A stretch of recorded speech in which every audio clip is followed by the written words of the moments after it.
BBC football বিশ্বকাপের final ম্যাচকে ঘিরে মাঠে ও মাঠের বাইরে জমকালো আয়োজনের প্রস্তুতি চলছে। টুর্নামেন্টের ইতিহাসে প্রথমবারের মতো সুপার বোলের আদলে বিশেষ হাফ টাইম শো আয়োজন করতে যাচ্ছে ফিফা। আগামী 19 জুলাই নিউ ইয়র্কের ফাইনালে একই মঞ্চে পারফর্ম করবেন শাকিরা, জাস্টিন বিবার, ম্যাডোনা এবং দক্ষিণ কোরিয়ার বিটিএস।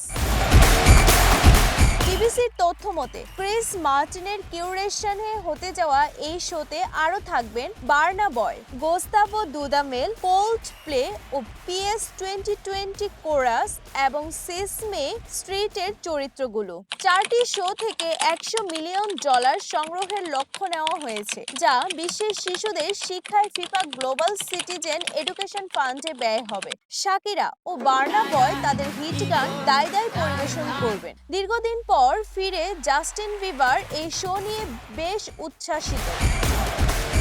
এদিকে 48 দলের এই ঐতিহাসিক বিশ্বকাপে স্বাগতিক 3 দেশ মেক্সিকো, কানাডা ও যুক্তরাষ্ট্র এরই মধ্যে টুর্নামেন্ট থেকে বিদায় নিয়েছে। তবে শেষ 8-এর রোমাঞ্চ এখনো বাকি। বোস্টনে কোয়ার্টার ফাইনালে ফ্রান্সের মুখোমুখি মরক্কো। অন্য ম্যাচগুলোতে স্পেন, বেলজিয়াম, নরওয়ে, ইংল্যান্ড এবং বিশ্ব চ্যাম্পিয়ন আর্জেন্টিনা লড়বে সুইজারল্যান্ডের বিরুদ্ধে।